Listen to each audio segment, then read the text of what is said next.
Tips. আমার ছোট্ট ছাত্র বন্ধুরা, আবার তোমাদের সঙ্গে দেখা। আশা করি সবাই সুস্থ আছো, ভালো আছো। আগের দিন আমরা অ্যাক্টিভিটি 5 পর্যন্ত করে রেখেছিলাম, তাই তো? পড়াটা তৈরি করেছো তো? আজকে কিন্তু আমরা অ্যাক্টিভিটি 6 থেকে বাকিটা করব, কেমন? এসো তাহলে আমরা পড়ায় ঢুকে পড়ি সরাসরি। অ্যাক্টিভিটি 6, শূন্যস্থান পূরণ করা। তোমরা যে লেসনটা পড়েছো সেই লেসনটা ভালো করে পড়ে সেখান থেকে তথ্য নিয়ে তোমরা লেসন অ্যাক্টিভিটি 6-এর শূন্যস্থানগুলো পূরণ করবে। তোমাদের টেক্সট থেকে তথ্য বেছে নিয়ে শূন্যস্থান পূরণ করতে হবে। এ নম্বরে আছে দ্য সাবজেক্ট দ্যাট বিডি রয় টট ওয়াজ, গ্যাপে বসাবে ইংলিশ। বি নম্বরে the author remembers the head Pandit Bhattacharya sir for his excellent handwriting. তাহলে গ্যাপে বসাবে excellent handwriting. Number C, Ashu Baba conducted an event called music drawing. তাহলে ফাঁকা জায়গাতে বসাবে music drawing. D number, the time span of the author's school life was 6 years. ফাঁকা জায়গাতে বসাবে 6 years. E number, the author went back to his school one more time to attend a reunion of the ex-students. তাহলে ফাঁকা জায়গাতে বসাবে a reunion of the ex-students. তাহলে activity 6 এর উত্তরগুলো মিলিয়ে নিয়েছো। এবারে আমরা অ্যাক্টিভিটি 7 এ যাব। অ্যাক্টিভিটি 7 এ আবার তোমাদের কিছু প্রশ্নের উত্তর করতে হবে। যে সেকেন্ড পার্ট আমরা পড়লাম সেই সেকেন্ড পার্টের ওপর থেকে কিছু প্রশ্ন এখানে দেওয়া আছে, তার উত্তরগুলো তোমাদের করতে হবে। প্রথম প্রশ্নটা আছে, how did BD Roy teach the pronunciation of THE? THE উচ্চারণটা প্রসঙ্গে বিডি রয় আমাদের কি শিখিয়েছিলেন সেইটা আমাদের মানে অথরদের ক্লাসে কি শিখিয়েছিলেন সেইটা বলতে হবে উত্তরে। BD Roy taught the pronunciation of THE depending on whether the following word begins with a vowel or a consonant.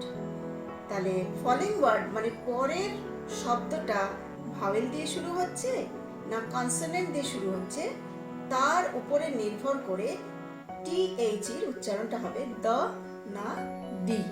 ঠিক আছে, এবারে আমরা বি নম্বরের উত্তরে যাব।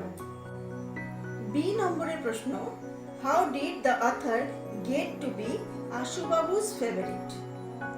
লেখক কিভাবে আশু বাবুর প্রিয় পাত্র হয়েছিলেন?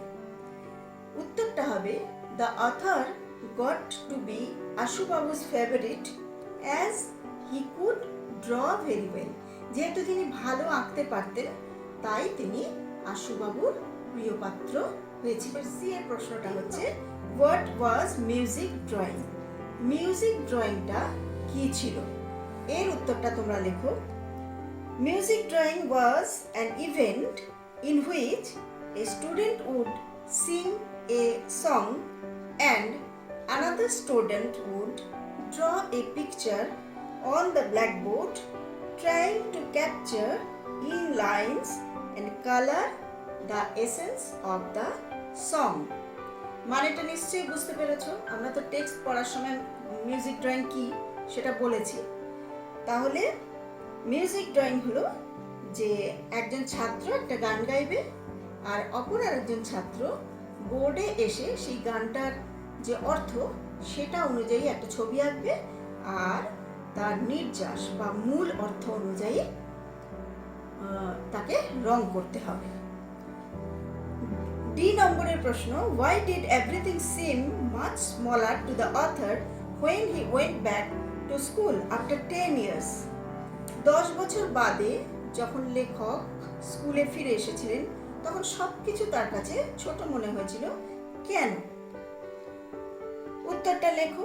Everything seemed much smaller to the author when he went back to school after 10 years because in all those years he had grown a lot but his school remained the same.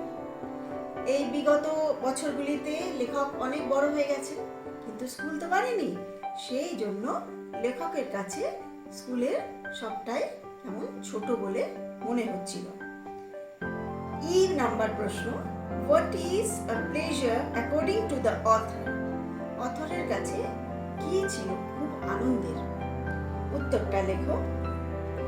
Looking back and reliving the past moments of joy is a pleasure according to the author. অথরের কাছে, লেখকের কাছে ফিরে দেখা এবং বিগত সুখের মুহূর্তগুলোকে পুনরুজ্জীবিত করে তোলা খুবই সুখের ছিল। তাহলে অ্যাক্টিভিটি 7 তার উত্তরগুলো তোমরা পেয়ে গেছো, আশা করি মিলিয়েও নিয়েছো। এবারে আমরা অ্যাক্টিভিটি 8-এ যাব। অ্যাক্টিভিটি 8-এ বক্সের মধ্যে কিছু ওয়ার্ডস দিয়ে দেওয়া আছে, সেই ওয়ার্ডস থেকে যথাযথ ওয়ার্ড বেছে নিয়ে শূন্যস্থানগুলো পূরণ করতে হবে। Activity 8 number 1, Sachin Tendulkar is my, box থেকে আমি ফেভারিট শব্দটা নিলাম। ফেভারিট ওয়ার্ডটা বসালে দেখো মানে হচ্ছে Sachin Tendulkar is my favourite cricketer. Sachin Tendulkar আমার প্রিয় ক্রিকেটার। 2 নম্বর, the Rip Van Winkle came back to the village the next morning, he could not recognise it. Recognise মানে চিনে নেওয়া, চিনতে পারছিলেন না। রিপ ভ্যান উইঙ্কেল যখন গ্রামে ফিরে এলেন পরের দিন সকালে, তাকে চিনতে পারছিলেন না। 3 নম্বর, number 3, most people have sweet memories of childhood. Box থেকে আমি মেমোরিজ কথাটা নিলাম। মেমোরিজ হচ্ছে স্মৃতি, শৈশবের স্মৃতি। Most people have sweet memories of childhood. বেশিরভাগ মানুষেরই শৈশবের অনেক সুখ স্মৃতি থাকে। 4, the students could not pronounce the word correctly.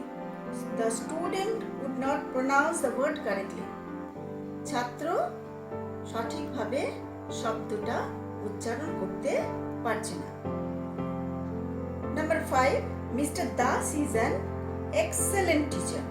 Mister Das একজন অত্যন্ত ভালো শিক্ষক। অ্যাক্টিভিটি 8 আমরা শেষ করলাম। এবার আমরা অ্যাক্টিভিটি 9-এ যাব। অ্যাক্টিভিটি 9-এর দুটো পার্ট আছে, 9A 9B। এই অ্যাক্টিভিটি 9A এবং 9B-তে যা করতে হবে সেটা হচ্ছে তোমাদের সাবজেক্ট এবং প্রেডিকেট আইডেন্টিফাই করতে হবে। 9A-তে তোমরা যে স্টেটমেন্টগুলো, সেন্টেন্সগুলো দেওয়া আছে, সেই সেন্টেন্সগুলোতে সাবজেক্ট এবং প্রেডিকেটকে আইডেন্টিফাই করবে। আর 9B-তে গিয়ে ছকে বসাবে। সাবজেক্টের ঘরে সাবজেক্টগুলো বসবে, প্রেডিকেটের ঘরে প্রেডিকেটগুলো বসাতে হবে। 9A অ্যাক্টিভিটিতে দেখো আমি আন্ডারলাইন করে দিয়েছি। আন্ডারলাইন করা অংশগুলো হচ্ছে সাবজেক্ট আর বাকি অংশটা প্রেডিকেট।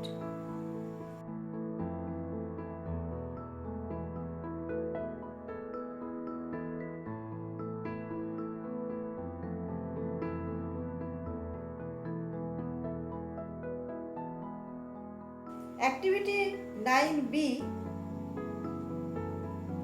এখানে সাবজেক্টের ঘরে তোমরা দেখো আমি 9A থেকে যে সেন্টেন্সগুলো আছে সেই সেন্টেন্স থেকে সাবজেক্টগুলো বেছে নিয়ে 9B-তে সাবজেক্টের ঘরে লিখেছি, আর প্রেডিকেটের ঘরে বাকি অংশটা লেখা আছে।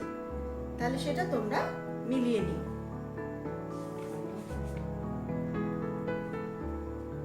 9B সাবজেক্টের ঘরে আছে দেখো হি, প্রথম সেন্টেন্সে হি, বাকি প্রেডিকেট, বাকি অংশটা predicate. One day told us the story the ox and the frog from Aesop's fable. 2 নম্বরে আছে BD। Number 2, BD Roy subject taught us English predicate. Number 3, এখানে দেখো বাক্যের মধ্যে 3টে সাবজেক্ট আমরা পেতে পারি।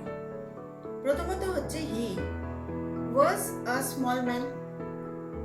দ্বিতীয় পার্টটায় হি টুক গেট কেয়ার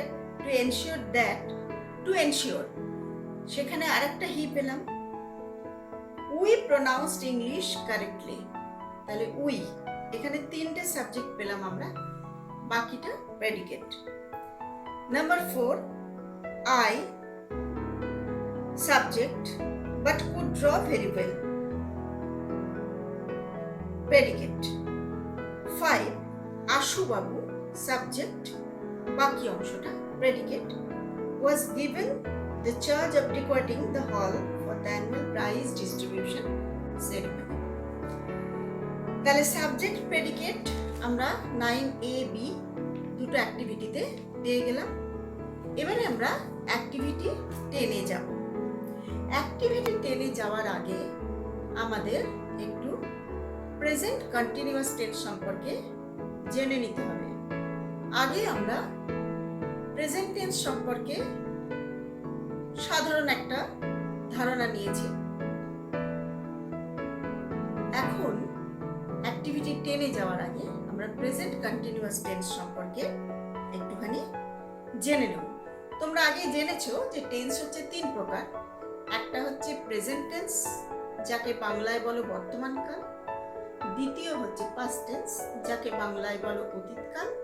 আর তৃতীয় হচ্ছে ফিউচার টেন্স, যাকে বাংলায় বলো ভবিষ্যৎকাল। তাহলে এই তিনটে টেন্সের আবার 4টে করে ভাগ আছে। প্রথমত হচ্ছে সিম্পল বা ইনডেফিনিট, দ্বিতীয় হচ্ছে কন্টিনিউয়াস, তৃতীয় হচ্ছে পারফেক্ট এবং চতুর্থ হচ্ছে পারফেক্ট কন্টিনিউয়াস। তাহলে প্রত্যেকটা টেন্সের এই 4টে করে আবার পার্ট আছে। প্রথমত যেমন ধরো আমি বলছি simple present, present continuous, present perfect, present perfect continuous. ঠিক একই রকম ভাবে পাস্ট টেন্স এবং ফিউচার টেন্সেরও এই 4টে করে পার্ট আছে। তাহলে আগে আমরা সিম্পল বা ইনডেফিনাইট প্রেজেন্ট সম্পর্কে আমরা আগে জেনেছি। তাহলে আজকে প্রেজেন্ট কন্টিনিউয়াস টেন্স সম্পর্কে একটুখানি জেনে নিই। তাহলে we use present continuous tense to express an action which is in progress. তাহলে ক্রিয়াল এই কালটা দিয়ে আমরা যে কাজ এখনো চলছে, শেষ হয়নি, তাকে বোঝাই। সেটাই হচ্ছে প্রেজেন্ট কন্টিনিউয়াস টেন্স, ঘটমান বর্তমান কাল, যাকে তোমরা বাংলায় বলো। তাহলে যে ক্রিয়ার যে কাজ এখনো চলছে, শেষ হয়নি, তাকে বোঝানোর জন্য আমরা যে টেন্স ব্যবহার করে থাকি সেটাই হচ্ছে প্রেজেন্ট কন্টিনিউয়াস টেন্স। এবার তোমাদের বইয়ের বাটারফ্লাই বইয়ের 60 পেজে দেখো আছে কয়েকটা সেন্টেন্স, একটু লক্ষ্য করে নাও। Rabi is playing football, the children are singing, I am writing a letter. এই সেন্টেন্সগুলোতে is playing, are singing, am writing এই কাজগুলো দেখো এখনো চলছে। Rabi is playing football, Rabi football খেলছে, খেলছে মানে এখনো করছে, কাজটা কিন্তু শেষ হয়ে যায়নি। দ্য চিলড্রেন আর সিঙ্গিং, বাচ্চারা গান গাইছে, গান গাইছে, এখনো গাইছে, শেষ হয়নি। আই অ্যাম রাইটিং দ্য, আমি একটা চিঠি লিখছি, চিঠি লেখার কাজটা কিন্তু এখনো চলছে, শেষ হয়নি। তাহলে ক্রিয়ার এই কাজগুলো কিন্তু এখনো চলছে, ঘটমান বর্তমান কালের এই কাজগুলো বোঝানোর জন্যই ইংরেজিতে প্রেজেন্ট কন্টিনিউয়াস টেন্স ব্যবহার করা হয়েছে। তাহলে প্রেজেন্ট কন্টিনিউয়াস টেন্সের যে স্ট্রাকচার বা গঠন, কিভাবে তোমরা প্রেজেন্ট কন্টিনিউয়াস টেন্স চিনবে বা লিখবে, তার একটা স্ট্রাকচার বা ফরম্যাট আমরা একটুখানি দেখে নিতে পারি। প্রথমত হচ্ছে সাবজেক্ট, তারপরে হচ্ছে ভার্ব টু বির একটা, সাবজেক্ট অনুযায়ী ভার্ব টু বির একটা, ভার্ব টু বি মানে ইজ অথবা এম অথবা আর, সাবজেক্ট যে হবে সেই অনুযায়ী ইজ হবে না এম হবে না আর হবে, যে কোনো একটা বসাবে। তার সঙ্গে মূল ভার্ব আর মূল ভার্বের সঙ্গে আইএনজি যোগ করবে। এটা হলো একটা। দ্বিতীয়টা হচ্ছে যদি না বোধক বাক্য থাকে, নট কোথায় ব্যবহার করবে? প্রথমত একই সাবজেক্ট, তারপরে ভার্ব টু বির একটা, তারপরে নট বসবে, তারপরে মূল ভার্বের সঙ্গে আইএনজি যোগ। আর যদি প্রশ্নবোধক বাক্যে প্রেজেন্ট কন্টিনিউয়াস টেন্স করতে হয়, তখন ভার্ব টু বিটা আগে চলে যাবে। ইজ এম আর এর যে কোনো একটা সাবজেক্ট অনুযায়ী তারপরে বসবে সাবজেক্ট, তারপরে মূল ভার্ব, তারপরে আইএনজি যোগ। তাহলে এইরকম ভাবে স্ট্রাকচারটা তৈরি করতে হবে, বা দেখতে পারো তোমরা সেন্টেন্সটাকে দেখেই চিনতে পারবে বা সেন্টেন্স তৈরি করতে পারবে এই স্ট্রাকচারটা যদি শিখে নাও তবে। যদি অদূর ভবিষ্যতে কোনো কাজ করা বোঝায়, তাহলে কিন্তু সেখানে ফিউচার টেন্স ব্যবহার না করে আমরা এই প্রেজেন্ট কন্টিনিউয়াস টেন্সও ব্যবহার করতে পারি। যেমন I am going for dinner tomorrow, আমি আগামীকাল ডিনার করতে যাচ্ছি। এখানে কিন্তু আমরা প্রেজেন্ট কন্টিনিউয়াস টেন্স ব্যবহার করলাম, যদিও কাজটা এখনো হয়নি, কালকে হবে, আগামীকাল আমি ডিনার করতে যাব। সেক্ষেত্রেও কিন্তু অদূর ভবিষ্যৎকালের কাজটা বোঝানোর জন্য আমরা প্রেজেন্ট কন্টিনিউয়াস টেন্স ব্যবহার করলাম। তাহলে আশা করি প্রেজেন্ট কন্টিনিউয়াস টেন্স সম্পর্কে তোমাদের ধারণাটা পরিষ্কার হয়েছে। এবারে আমরা অ্যাক্টিভিটি 10 তাড়াতাড়ি করে নিই। এসো আমরা অ্যাক্টিভিটি 10 এর কাজগুলো করি। অ্যাক্টিভিটি 10 এক নম্বরটা তোমাদের করে দেওয়া আছে, what are you doing tonight? তুমি আজ রাতে কি করছো? 2 নম্বর আমাদের করতে হবে, জন ইজ রাইটিং এ বুক নাও। জন এখন একটা বই পড়ছে, এই কাজটা এখনো হচ্ছে। 3 number, Ali and Sudip are working late today. Are working, যেহেতু আলী এবং সুদীপ দুজনের কথা বোঝানো হচ্ছে, তাহলে এখানে আর হলো ভার্ব টু বির আর, ওয়ার্ক ভার্ব, তার সঙ্গে আইএনজি যোগ। Mita is listening to music. Mita subject, তার সঙ্গে ইজ হলো, ইজ ভার্ব টু বির একটা, লিসন ভার্ব, তার সঙ্গে আইএনজি যোগ হলো ইজ লিসনিং টু মিউজিক। 5 নম্বর, Raju is sitting next to Sunil. 6, how many students are studying with you in class 5?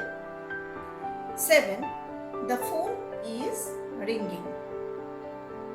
Present continuous tense সম্পর্কে আমরা জেনে অ্যাক্টিভিটি 10 এর কাজগুলো শেষ করে ফেললাম, কিন্তু অ্যাক্টিভিটি 11 এর কাজটা তোমাদের প্রত্যেককে আলাদা আলাদা করে করতে হবে, কারণ এক্ষেত্রে প্রত্যেকের উত্তর হবে আলাদা।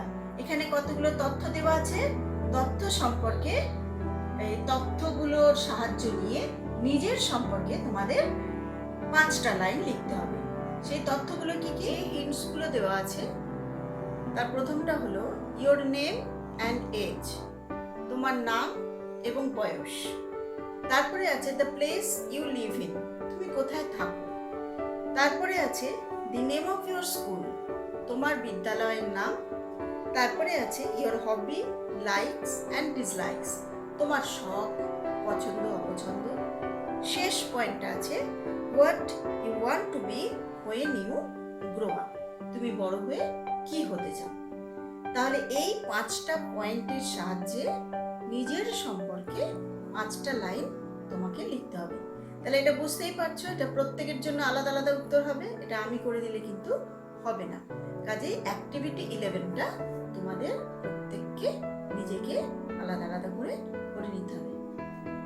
তাহলে আমরা লেসন 5 মাই স্কুল ডেজ শেষ করে ফেললাম। পরের দিন আমরা নতুন কোনো পড়া পড়ব। আজকে তাহলে এই পর্যন্তই থাকুক, আমাদের পরের লেসনে পরের দিন আবার দেখা হচ্ছে। ভালো থেকো, সুস্থ থেকো।